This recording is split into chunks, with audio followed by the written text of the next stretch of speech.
বাণীর আসল পরিচয় জানতে পেরে বাণীকে কাছে টেনে নিল ঈশানী। হ্যাঁ বন্ধুরা, সম্পূর্ণটা জানতে ভিডিওটা প্রথম থেকে শেষ পর্যন্ত দেখতে থাকুন। ধারাবাহিকের শুরুতে দেখা যায় অনিরুদ্ধ তো বাণীকে বলে দেয় যে ও রায়বাড়ির আসল উত্তরাধিকারী। বাণীর তো কথাটা শুনে বিশ্বাসই হয় না, বলছে এসব আপনি কি বলছেন মিস্টার চ্যাটার্জি, আমি রায়বাড়ির উত্তরাধিকারী? না না, এসব সত্যি নয়, আপনি কি বলছেন এসব? অনিরুদ্ধ তখন বাণীকে বোঝাচ্ছে আর বলছে, হ্যাঁ বাণী, আমি যেটা বলছি সেটা সত্যি, তুমি রায়বাড়ির আসল উত্তরাধিকারী।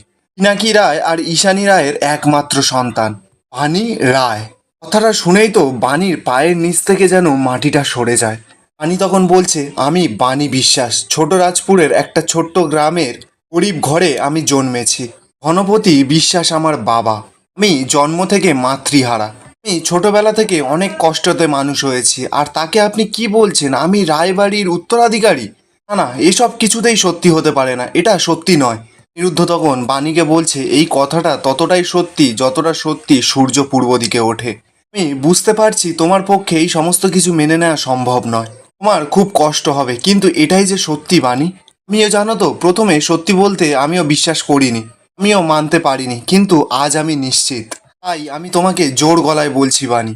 বাণী তখন খুব চিন্তায় পড়ে যায়, বলছে আমার সব কেমন গুলিয়ে যাচ্ছে মিস্টার চ্যাটার্জি, আমি আসলে কে, আমার পরিচয়, আমার জন্ম, সমস্ত কিছু যেন গুলিয়ে যাচ্ছে। ছোটবেলা থেকে আমার জন্ম পরিচয় সমস্ত কিছু মিথ্যে তাহলে? নিরুদ্ধ এরপর বাণীর কাছে গিয়ে সমস্ত ঘটনাগুলো খুলে বলে। বাণী তখনই বলছে, মিস্টার চ্যাটার্জি আপনার কোথাও ভুল হচ্ছে না তো?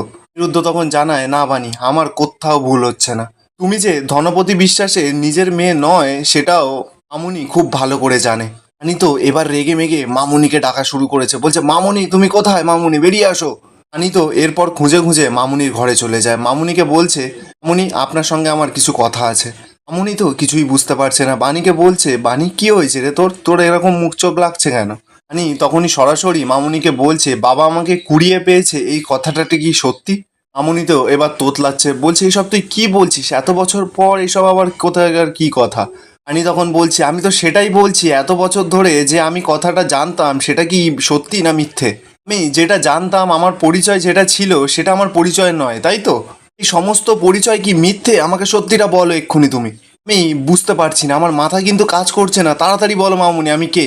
বাণী তো পাগলের মতন করছে। অনিরুদ্ধ তখনই বাণীকে গিয়ে থামায়। মামুনি তো তাও কিছু স্বীকার করতে চাইছে না। মামুনি বলছে, তুই এরকম পাগলামি কেন করছিস? অনিরুদ্ধ এ কী সব বলছে? বাণী তখনই বলছে যে তুমি সত্যিটা এখনো বলবে না তো? আমি জানি কি করে তোমার মুখ থেকে সত্যিটা বের করতে হয়। এই বলেই বাণী ডং ডং করে চলে যায়। এরপর বাণী ওর বাবার ফটো নিয়ে এসেছে। ফটোটা এনে মামুনিকে বলছে, তুমি বাবাকে ছুঁয়ে সত্যিটা বলো। বাবাকে ছুঁয়ে তো আর তুমি মিথ্যা কথা বলতে পারবে না। মামুনি তো পুরো এবার ভয় পেয়ে গেছে, বলছে তুই এসব কি বলছিস বাণী? অনিরুদ্ধ তখন মামুনিকে বলছে, মামুনি আমি কিন্তু সমস্তটা জানি, তুমিই আমাকে বলেছিলে, আমি জানি তুমি বাণীর বাবাকে ছুঁয়ে প্রতিজ্ঞা করেছিলে যে তুমি সত্যিটা কোনোদিনও কাউকে বলবে না, তাই তো? কিন্তু আজকে সময় চলে এসেছে তুমি তার ছবি ছুঁয়ে সমস্ত সত্যিটা বলবে। মামুনি, বাণীর সমস্ত সত্যিটা জানার অধিকার আছে, প্লিজ বলো মামুনি, প্লিজ বলো।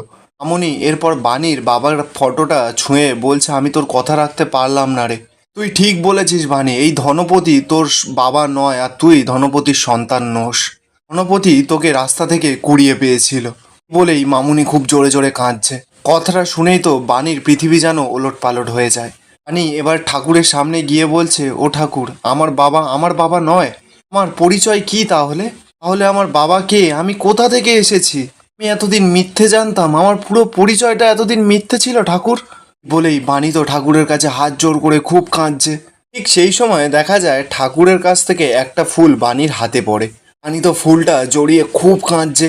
নিরুদ্ধ তো এবার বাণীর কাছে ছুটে যায়, বাণীকে বোঝাচ্ছে, বাণী প্লিজ এরকম করো না, এবার তুমি মেনে নাও, তুমি যে রায়বাড়ির মেয়ে, তুমি ওই বাড়ির উত্তরাধিকারিণী, এটা তুমি মেনে নাও। আমি জানি তোমার মানতে কষ্ট হবে, কিন্তু এটাই তো সত্যি। আজ অবধি তোমার সঙ্গে যে অন্যায় বা অবিচার হয়েছে সেই অবিচারটা শেষ করার জন্য আমি ও বাড়িতে গিয়েছি। আর তুমি বলছিলে না কেন আমি ওই মৌলির কথা শুনছি? আমি শুধুমাত্র মৌলির কথা শুনছি কারণ যাতে আমি ওই বাড়িতে থেকে সবার সামনে ওর মুখোশটা আমি টেনে খুলে ফেলতে পারি, তোমাকে তোমার সিংহাসনে আমি বসাতে পারি। আনি তখন বলছে, না মিস্টার চ্যাটার্জি, উত্তরাধিকারী হওয়া বা সিংহাসন পাওয়া এটা কোনো সন্তানের কাজ নয়। সন্তানের কাজ শুধু তার পরিবারকে আর পরিবারের সকলকে রক্ষা করা। এত বছর ধরে ঠাম্মি আর মৌলি দিদিমণি যা অন্যায় করেছে, যা ক্ষতি করেছে রায়বাড়ি আর রায়বাড়ির ছেলের বউয়ের, সেই ক্ষতি আমি আর কোনোদিনও হতে দেব না। এবার আমি সবাইকে সমস্ত সত্যিটা বলে দেব। অনিরুদ্ধ এবার বাণীকে বলছে, হ্যাঁ বাণী, আমারও তাই মনে হচ্ছে, এবার সময় এসে গেছে সবার সমস্ত সত্যিটা জানার। বাণী তখন বলছে, হ্যাঁ, আমি ওই রায়বাড়ির আর কারোর কোনো ক্ষতি হতে দেবো না। মিস্টার চ্যাটার্জি, আমাকে একটু ওই বাড়িতে নিয়ে যাবেন?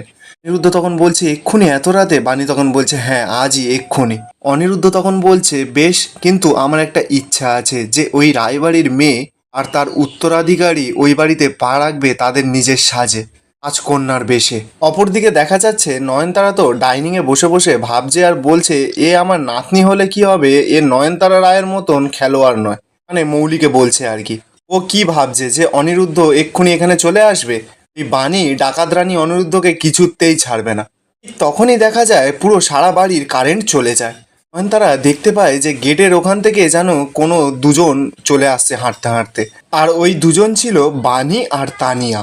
তারা তো অন্ধকারের মধ্যে কাউকে দেখতেই পাচ্ছে না, বলছে, কে আসছে, এটা কে? আনি তখন বলছে, অতীত, আবার ফিরে এসেছি। এরপর দেখা যায় বাড়ির সমস্ত লাইট জ্বলে ওঠে। নয়নতারার সামনে দাঁড়িয়ে আছে বাণী আর তানিয়া। নয়নতারা তো বাণীকে দেখেই বলছে, ও তুমি ডাকাত রানী, আমি তো দেখে ভয়ই পেয়ে গেছিলাম। তোমাদের কি ব্যাপারটা কি, এত রাতে এইখানে এই বাড়িতে কি করছো তোমরা? এরপর নয়নতারা দেখতে পায় বাণী আর তানিয়া বেশ সুন্দর করে সেজে গুজে চলে এসেছে। নয়নতারা তো দেখেই জোরে জোরে হাসতে থাকে, বলছে, বাবা, এইসব আবার কি, হঠাৎ আবার রাজরানী সাজার শখ হলো কেন? ঠিক তখনই অনিরুদ্ধ এসে বাণীর পেছনে দাঁড়ায়, বলছে, রাজরানী তো বটেই, রাজকন্যাও বটে, আর আজ তারই হিসেব নিকেশ করতে আসা ঠাম্মি। নয়নতারা তো এবার ভয় পাচ্ছে, বলছে, এই একদম চুপ, রাত বিরেতে কোনো বলা নেই কোয়া নেই, এই বাড়িতে এসে রাজারানী খেলতে এসেছে। আনি তখন বলছে, খেলা তো এতদিন চলছিল। অনিরুদ্ধ তখন বলছে, আর আজ আমরা এসেছি এখানে সেই খেলা শেষ করতে। আনি তো এবার জোরে জোরে চিৎকার করছে, বলছে, মৌলি দিদিমণি, আপনি কোথায় আছেন? বেরিয়ে আসুন, এক্ষুনি বেরিয়ে আসুন বলছি। ঠিক তখনই দেখা যায় মৌলি, পিনাকি, ঈশানী সকলে তো চলে আসে। পিনাকি এসে বলছে, কি ব্যাপার, এত রাতে তোমরা এখানে? ঈশানীও তখন বলছে যে, তো কি হয়েছে, এত রাতে তোমরা এখানে এইভাবে? বাণী তো ওর চোখের সামনে ওর দুজন আসল মা বাবাকে দেখতে পায়। বাণীর তো খুব ভালো লাগছে। বাণী তখন ঈশানী আর পিনাকিকে বলছে, মা, বাবা। দাদু তখন সেই সমস্ত কিছু দেখে বলছে, নাটক করা না তোমাদের অভ্যেসে দাঁড়িয়ে গেছে, তাই না? অনিরুদ্ধ তখন বলছে, না দাদু, এতদিন ধরে বাড়িতে যে নাটকটা চলছিল সেই নাটকে শেষ করতে এসেছি। অনিরুদ্ধ তখন বাণীকে কিছু একটা ইশারা করে। বাণী তো মাথা নাড়ায়। বাণী তো ওই বাড়িতে পা রাখার আগে বাড়ির আগে থেকে প্রণাম করে নেয় মাটিতে হাত দিয়ে। এরপর বাণী ঘরের ভেতরে পা দেয়। বাণী পা দিতেই মৌলি আর বাণী মুখোমুখি হয়। মৌলি বাণীকে বলছে, বাণী, তুমি এখানে কি করতে এসেছো? আমি জানি যে তুমি ইংলিশ বোঝো না, কিন্তু আমার যতদূর মনে আছে আমি তো স্পষ্ট বাংলা ভাষায় তোমাকে বলেছিলাম। আমি তোমাকে স্পষ্ট ভাষায় বুঝিয়ে এসেছিলাম যে এগ্রিমেন্টটা শুধুমাত্র আমার আর অনিরুদ্ধর মধ্যে। তুমি এখানে কেন এসছো বাণী, তাও আবার এরকম কার্টুন সেজে? নয়নতারা তখন টোন কেটে কেটে বলছে, কেন আবার, হয়তো নাচ দেখাতে এসছে, ভুলে গেছে যে এটা ভদ্রলোকের বাড়ি। ঈশানী তখন বাণী আর অনিরুদ্ধকে জিজ্ঞাসা করছে যে, তোমরা এখানে কেন এসেছে একটু বলবে? বাণী এবার ঈশানীর সামনে গিয়ে বলছে যে, বলবো বলেই তো এখানে এসেছি মা। উলি তখনই ছুটে গিয়ে বাণীর হাতটা টেনে ধরে বলছে, এই তুমি কি ভুলে গেছো নাকি এই বাড়ির দরজা তোমার জন্য সারা জীবনের জন্য বন্ধ? দাদু তখন মৌলিকে বলছে, মৌলি, তুমি চুপ করো, তুমি ভুলে যেও না তুমি শিবনাথ রায়ের নাতনি। এরকম বাইরের মেয়ের সঙ্গে তোমার বেশি কথা বলতে হবে না। বাণী তখনই দাদুর সামনে গিয়ে বলছে, দাদু ভাই, ও তোমার নাতনি নয়। তারা শুনেই তো মৌলি পুরো চমকে যায়। বাণী তখন বলছে যে, আপনার কোথাও বোধহয় ভুল হচ্ছে। দাদু তখন বলছে যে, আমার ভুল? কি বলছো কি তুমি? বাণী তখন এমন একটা কথা বলে যে বাড়ির সকলে তো শুনেই অবাক। বাণী বলছে, আপনার নাতনি মৌলি নয়, আমি। কথাটা শুনেই তো মৌলির পায়ের নিচ থেকে মাটি যেন সরে যাচ্ছে আস্তে আস্তে। মৌলি তো এবার ভয়ে থরথর করে কাঁপছে। বাড়ির সকলে, মানে ঈশানী, পিনাকি, সকলে তো পুরো চমকে বাণীর দিকে তাকিয়ে আছে। ঈশানী তো এবার বাণীকে চেপে ধরেছে, বলছে, তুমি কি বলতে চাইছো, তুমি কি বলছো এসব? পিনাকিও গিয়ে বাণীকে বলছে, স্পষ্ট করে বলো তুমি কি বলতে চাইছো। বাণী তখন বলছে যে, আমি যা বলছি সমস্ত কিছু ঠিক বলছি ছোটবাবু। না, ছোটবাবু না, বাবা। পিনাকি তো বাণীর মুখে বাবা ডাক শুনেই পুরো চমকে যায়। হাঁ করে বাণীর দিকে যেন তাকিয়ে আছে এক দৃষ্টিতে। বাণী তো ঈশানীকেও মা বলে ডাকছে। ঈশানীও যেন বাণীর দিকে অবাক দৃষ্টিতে তাকিয়ে আছে। মৌলি তো এদিকে কি করবে বুঝতেই পারছে না। মৌলির তো দেওয়ালে পুরো পিঠ ঠেকে গেছে। পর দেখা যাচ্ছে অনিরুদ্ধ ঈশানীর কাছে গিয়ে বলছে, মাসিমণি, ও একদম ঠিক কথা বলছে। ও তোমাদের বাণী, বাণী রায়। কথাটা শুনেই তো ঈশানী আর পিনাকি তো বুঝতেই পারছে না যে ওরা কি বলবে, ওদের মুখ থেকে আর কোনো শব্দই বেরোচ্ছে না। অনিরুদ্ধ তখন বলছে যে বাণী হচ্ছে এই রায়বাড়ির উত্তরাধিকারী। নয়নতারাও কথাটা শুনেই পুরো চমকে যায়। এতদিন ধরে, এত বছর ধরে যেসব প্ল্যান নয়নতারা বানিয়ে এসেছিল, সমস্ত কিছু যেন এক মুহূর্তে ছারখার হয়ে গেছে। পিনাকির তো চোখে জল যেন ছলছল করছে। অনিরুদ্ধ আরও বলছে যে এই বাণী তোমাদের আসল মেয়ে, আসল সন্তান, এই বাণী রায় চ্যাটার্জি। মৌলি তো এবার খুব কাঁদছে আর তুতলে তুতলে বাণীর কাছে গিয়ে বলছে, তখন থেকে দেখছি আজে বাজে কথা বলেই যাচ্ছ, তোমরা কি বলছো? এই বাণী, তুমি এক্ষুনি আমার বাড়ি থেকে বেরো। এই বলেই মৌলি তো টানাটানি করছে বাণীর হাত ধরে। বাণী তো এবার মৌলির হাতটা ছাড়িয়ে দিয়ে বলছে, মৌলি তুমি একদম বাড়াবাড়ি করবে না। মৌলি তো বাণীর এমন ব্যবহার দেখে পুরো ভয়ে যেন থরথর করে কাঁপছে। আর এখানেই আজকের এপিসোডটা শেষ হয়ে যায়। আপনাদের কেমন লাগছে এই ধামাকাদার এপিসোডগুলো কমেন্টে অবশ্যই জানাবেন। আর ভালো লাগলে চ্যানেলটা সাবস্ক্রাইব করে রাখবেন।